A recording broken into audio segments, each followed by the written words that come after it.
కాంచీపురం ఇడ్లీలు. ముందుగా బియ్యం, ఉప్పుడు బియ్యం, మినపప్పు సమపాలలో తీసుకొని నానబెట్టి రుబ్బుకోవాలి. తర్వాత అందులో ఉప్పు కలుపుకొని పుల్లబెట్టుకోవాలి. ఒక గిన్నెలో నెయ్యి, మిరియాలు, జీలకర్ర, జీడిపప్పు, శొంఠి, ఇంగువ, కరివేపాకు వేసి వేయించి ఇవన్నీ పిండిలో వేసి కలుపుకోవాలి. ఇప్పుడు ఒక గ్లాసులో అరిటాకు పెట్టి అందులో పిండిని వేసి దాని మీద మందారాకు ఉంచి 25 నిమిషాల పాటు ఆవిరి మీద ఉడికించుకుంటే కాంచీపురం ఇడ్లీలు రెడీ.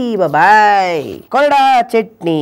రోట్లో పచ్చిమిర్చి, రాళ్ళ ఉప్పు వేసి నూరుకోవాలి. తర్వాత కొత్తిమీర వేసి రుబ్బుకొని అందులో నిమ్మరసం, కొబ్బరి తురుము, కాస్తంత పంచదార కలుపుకొని రుబ్బుకుంటే కొరడా చట్నీ రెడీ.